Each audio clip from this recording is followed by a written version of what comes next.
See, this is why you do live studio recordings, guys. We're not going to see that in the final product.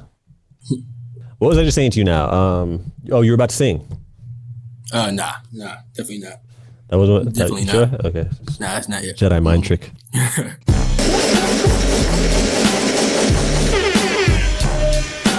We're going to review USAs. I want to talk about the predictions first and which ones you guys felt were the biggest surprises. Cravont Charleston is going to be joining us. I do want to kind of isolate some time to kind of figure out who this guy is. Because he's made a lot of appearances on Good Times with us, but no one's spoken to him. I really want to see which one of y'all are going to try to act like y'all knew he was going to win. We're going to have a special edition of Good Times. We're actually going to review a bunch of races. I usually just do like 3 races, but there's so many good performances from around the world. I think one of the biggest things that happened was in my 100-meter predictions. Myself, Natasha, and Ray had Marvin Bracy winning.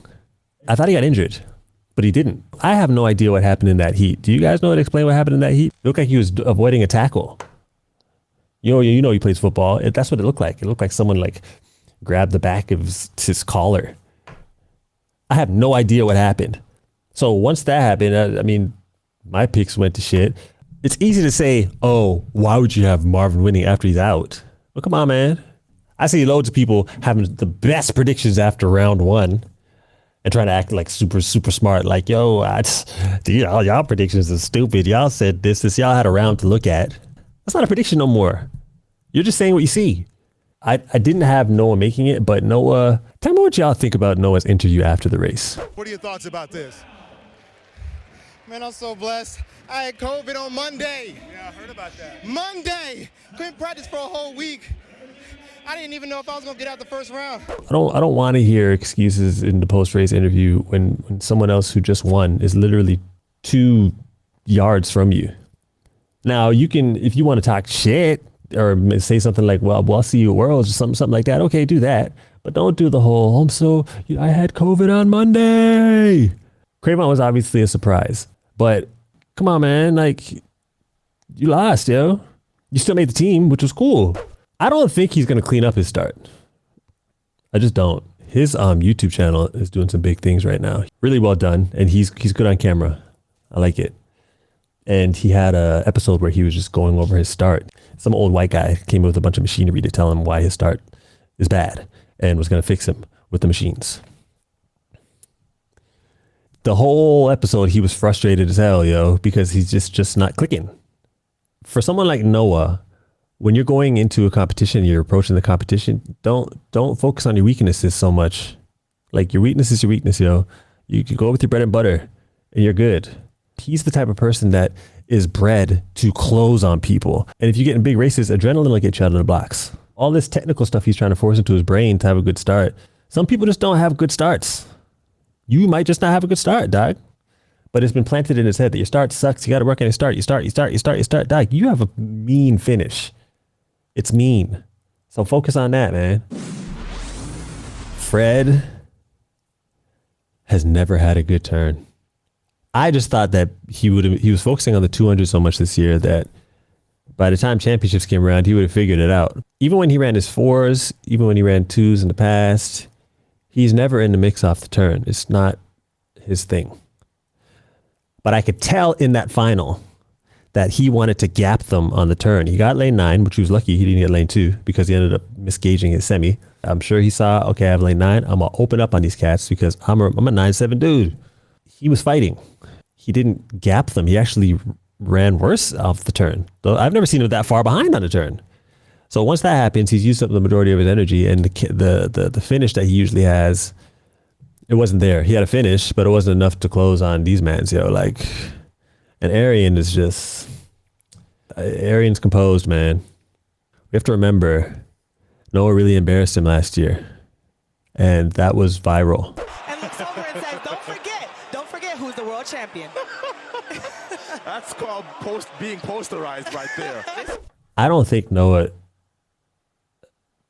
100 is going to work in his favor as far as his 200. You're going to have ERRIYON sitting in the balance. He's ready and he's hungry. I've seen him hold back on some of his celebrations after races because you know what? I think he just wants Noah. I think that's it. I don't think he cares about beating anybody. Nobody, not Fred, not Kenny, who had an amazing meet, by the way. I counted out Kenny. Big up Kenny, yo. ERRIYON is only thinking about Noah. Seeing Noah run the 100, if he makes the final and runs 3 rounds, we don't know how he's going to respond in the 200. And you're really tapping into your nervous system when you're running that 100. You're tapping in. It's going to be new for him. Look at, he's running it. I ain't trying to get in the way of how he knows his confidence. If he pulls it off, kudos to him. But it's going to be new territory for him. Yo, pick up the one named Cravont Charleston. You got to let me know if I'm saying your name wrong, dog.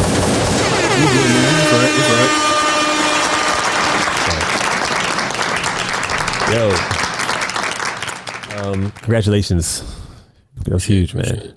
But be honest with me, you were surprised, weren't you? Nah, going in, I knew I had a chance, to make the team or possibly win. So, I wasn't too surprised. I was just grateful. You live in Charlotte, and you train in Greensboro? Greensboro, yeah, that's right. How far is that drive every day? Depends. So traffic about an hour and a half, but usually an hour 15. Each way every day. You train 5 days a week? 4. 4 days a week, hour and a half So each Monday, way. Tuesday, So 3 hours total, basically 12 hours of driving every week. Yeah. What kind of car you got? If you don't mind me asking. Your car's going to change now. You know what I'm saying? You're the US champion, you know what I'm saying? So I got a 2012 Hyundai Genesis. Something nice, but nothing too much. Do anything, you know what I'm saying? You just got to get someplace. That's all you got to do. Point A, point B, right? Your coach is Alan Johnson, is a legendary hurdler. Someone like him, he knows rounds. He knows winning. He knows championships. I think he went pro in 94 and he retired 2010. So he was the top of the game for at least 14, 15 years or so. And so having that navigation, direction in my life early on in my career helped out. So what kind of stuff is he saying to you through the rounds? Basically, don't go out there blazing too hard the first 2 rounds. No point. But go hard enough to get a good placement. Just work your phases, execute like 60, 70 meters, and then come to final. Go ahead. You seem pretty mild-mannered, you know what I'm saying? No one's messing with you right now, though. What do you think about this world of 100-meter sprinters and the egos and the talking? And it's a tough game to get into. Sprinting, everybody won't be the best in the world in the 100 and 200. So it's just, they're going to be egos. We're guys. We won't be the best at whatever we do. So you're going to puff our chest a little bit. But in the day, we're all cool, all friends. It's friendly competition. Are you our world champion?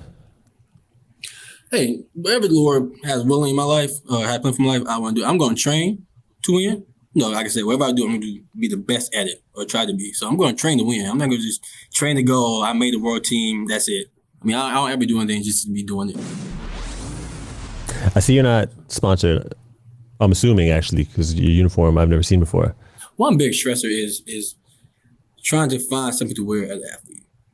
Might not know, but just trying to find something to practice in, something to compete in. It's stress. I'm like, okay, what I want to wear, what I feel comfortable in. So it's Tracksmith it was founded, I believe, in the UK, but they have a ASP. So my man Nick Willis shot me out, found me last year through my agent, and negotiated a deal with me, and I've been rocking with him ever since. I want to say last year after Mount Sac. That probably the last time I wore a different brand. They see me like a kit, practice gear, just relieve me of so much stress, and obviously took care of financial stuff. They actually paid for my Airbnb in Eugene. That took a lot of stress off my financial obligations. So very, very thankful for them. Yeah, I went to their Instagram page. They got a big following. They're legit. It's mostly distance. I think they're trying to dive into the sprint field, but they had a whole bunch of people. I think 6 people actually made the team this year. Serious? Oh, that's going to turn into something. I miss track clubs, yo. It's kind of like a track club, basically. They still have them around. They have track clubs around. You got the Nike groups down, in Orlando and Florida, everywhere down there. Some in California. There's still track clubs around. It's just I think it should be highlighted more though. Like Star Athletics should be, when you're talking about that crew, you're talking about Star Athletics, and then you're talking about Tracksmith, and you're talking about whoever. Every club wants to ride for their club. Like, obviously, shoe companies are going to have a place in track and field no matter what. But I think it's lost its luster a little bit. It needs to be something fresh now. I think it adds a new dynamic. I can't remember what shoes you ran in. What shoes did you run in? Nike. The Nikes. Max Fly, I believe. Okay. Whatever they call it. Yeah, obviously. If you're with Nike, you better be wearing those. Shit. So yeah. What shoe companies have come knocking now, man? U.S. champion. I got something in the works. I'm not about to, call the business out there, but there's a couple and a few out there, looking to me now. Just trying to weigh it out, find the right fit. No, I'm not trying to rush. I went too long without having a shoe company, so I'm gonna take my time, figure it out where I want to be for the next, 4 or 5 years. How did track start for you? So I initially did it to get faster for football. My dad played football, ran track. My brother ran track, but I didn't want to use it to get faster for football when I was 11. I always had my brother. He always said I can be fast. I actually wanted to be a sprinter because of him. My dad pole vaulted and high jump, and that wasn't for me. Your dad was a black vaulter? Yeah, but he mostly did high jump though. Mostly high jump. He was a great high jump. Okay. Yeah, but my uncle pole vaulted in the same school I went to, McLaughlin State. But I had a track background, but mostly for the field events, and that wasn't my thing. My brother, however, he sprinted the hurdles, and he one of the guys that got looked over a lot. Whatever he set his mind to, he's great at. He gardens, he cooks, he sings, and just I'm like a pale image of him. I can do a thing, but nowhere near as great as he can. Do you sing? I can hold a tune, but I'm nowhere near like he is. For real. So not to the point where if I was like, yo, drop something now, yo. Nah. Sure? Okay. Nah, I'm good.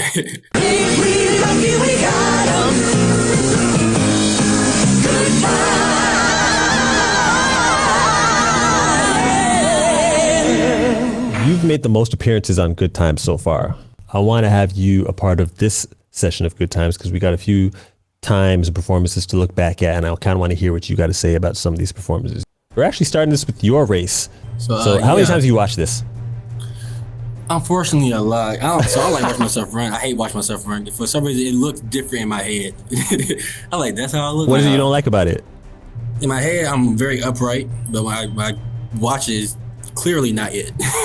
But no, in that race, I got off really well, and after 10 meters, I wouldn't blink. That's where I go about practicing being technical. Muscle memory takes over. After 10 meters, I remember nothing. How did you do that? Man, to be real, I blanked out. I said, just go. Probably like 5 meters in or out, I saw Coleman. I said, if Coleman that far in front, I know that like 4 other guys ahead of me. I said, dang, I messed up. I got fit. Went this far and didn't even make the team. So I said, just to lean. So I leaned, and we all waiting there. I said, okay, this is what I get, 44th, 5th. And then my name popped out. I said, oh, I won. Just happy and thankful. Shericka Jackson of Jamaica won the Jamaican trials in Kingston with 10.65. Good. Oh, wow. Oh, look out. The wig toss heard around the world. Hey, she put on a show. I'm a big Sha'Carri fan, and it's good to see her go to the championships. Obviously didn't get out as well in the final. Was getting out wicked during the rounds, though. Like really well during the rounds. Her composure out of this world. She knows where she's at in the beginning, and she just does not care. She just continue to push, drive, and accelerate out her drive phase. And then like her ground time is so minimal, and she just tap. She's just very impressive. I almost feel like she knew she had the two coming up and didn't really push it as hard in the final. Just needed to make it. No one was going to beat her. Well, she probably tired. I think the goal was just to make the team. Obviously, she wanted to win because she's competitive. But I think she might have something for them in Budapest. Because, she competes no matter what. She went through some shit, yo. She's back on top. Let's move on to Sydney McLaughlin. Man, at this point, she's an alien. Phenomenal. I don't understand it. I thought she was going to win. I didn't think she was going to run 48. Oh, I knew she would run 48. After she ran 49.7, I knew. I mean, you look at her 400 hurdle time, she ran 50.6. I'm like, she can go 48. She can go 47. I don't know. That whole group, they're wizards over there. So that whole Bobby Kersey, they're something else. So you think she's gonna go 47? Yeah. If not the Budapest, she definitely go 47 before she stopped running 400. I mean, there's not much she cannot do. She can do it. I mean, she go 48. She can run a good 200. I mean, she ran 22.3, I believe, in Kentucky. She got deceptively good speed because she moves on people in the first 200. No, we saw when she raced Paulino. That first two. Yeah. Okay, that's in the 400. Imagine she actually just had a 200 to run. She's phenomenal. Let's take a look at this women's 200. Yo, did you know Gabby Thomas has a Jamaican background? I didn't know that. I feel like everybody at this point has one. Do you? Nah, not me. So yeah, she obviously surprised a lot of people, but didn't surprise a lot of people. I think people were surprised based on earlier this year. I mean, she had it in her. She just had to do it again. But people always base off what you've done at the beginning of the season, not knowing that we peak for this season and for Worlds, and not really so much focus on the earlier races. I had Sha'Carri winning, right? But looking back, that was a lot of running. You have 3 rounds of the 100 within 2 days. The very next day, you run a 200, and the following day after that, you run 2 more. At Budapest, it's not gonna be like that, dog. Day 2 and day 3 are the women's 100 meters. You get a day between on day 4. Then day 5, you have the heats in the morning. Then day 6, you have the semis at night. And then day 7, you have the final. So she's gonna have days between, and she's also gonna have like a gap between the 100 and the 200. It's different when that happens. It'd be interesting to know if people feel like Sha'Carri wouldn't have a chance under those circumstances. Nah, when she had that recovery time, and when she competes, she'll be okay. NIA Ali, she hadn't ran well all season. Now this is one of my picks that I called Nia. I didn't call her to win though. I called her to get top 3. This is all just championship pedigree, man. And it's a thing. Like, people don't think it's a thing. This is a thing. She was getting annihilated all season, dog. But she needed to qualify for USA's. She came to USA's out the hole. She was winning, dog. And everything's clean. She's not hitting no hurdles. Kenny tried to move on her, couldn't, and she still ran 12:37. A lot of these women have run 12:2 and ran a bunch of 12:3s. None of them ran 12:3 in that final because it's championship performing. You know what I'm saying? What athletes do you, in the track and field game, do you look up to? So I looked up to Tyson Gay a lot. I mean, just seeing him run. I mean, at the time, he was the face of track and field for American sprints. I mean, he could do the 1, he could do the 2, and he could do the 4. Or the 200. Yeah, there's Fred out in lane 9. We got Christian, who actually had a good 3 days. I had picked him, ERRIYON, and Kerley. If he didn't have the first, the 100 rounds, he would have made a team for real. I mean, he can finish well.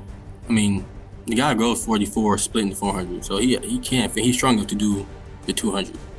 I think he might have just been tired. That shows some good fitness, man. For him, obviously, he's strong. He didn't have Kenny, huh? No, I didn't have Kenny either because he got injured, so I didn't know what to expect from him. Exactly, and it goes to show you never know who's gonna show up when it's time to show up. Man, Yeah. 10:03 in that rain. ZHARNELL Hughes in this rain with a 10:03. It might be one of the best performances in the history of track and field. Like, I don't know what he would have ran if it wasn't raining, but all I know is in this type of weather, you run 10:0. This is a legendary race, yo. He actually a guy who McKenna actually look at a lot too. Oh, you like his technique? You look at his race, the bottom half of his body is just basically moving forward, and the top is just so still and so focused. Like, it's just like the perfect mechanics. People are looking at him as a sleeper, but what people don't realize is that in Tokyo, he won his semi in 100. Yeah. And he actually had lane 5 between Fred and Lamont. So we don't know what would have happened if he didn't fall start. But he has a pedigree. I mean, he'd been in the mix for the longest time. And then he ran the 200. Yeah, I was impressed by this one. Slightly windy, but he's always been a strong 200-meter runner, man. These guys only had 4 rounds, though. So a little bit fresher. But he ran that by himself. 1978 converted down to 1977. And he's obviously going to be confident. How do you portray everything that's happening? I mean, I see the times. Yeah. I know what times are world leads and top 5. I'm like, okay, that's nice. I know what I got to do to get better and be in the mix. But other than that, I'm like, just focus on my own. Everybody different in the moment. When you line with somebody, it's not the same. I'm going to ask you if you feel like you got a 9.8 in you. I don't want to place some limits on myself, but I mean, 9.7? So tell me what you want. Hey, I mean, my coach think I run 9.7. So I mean, people who be around me think I do it. They obviously not wrong yet. So I'm like, why be wrong about that one? Like I said, anything I try to do the best of my ability, and I'm going to try to run 9.7. I mean, it might not happen, but Lord be willing, I'm going to train to run 9.7. And,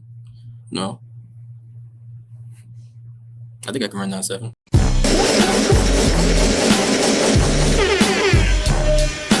forward to doing it again sometime. You feel me? Hell yeah. Very powerful name, Cravont Charleston. Appreciate it.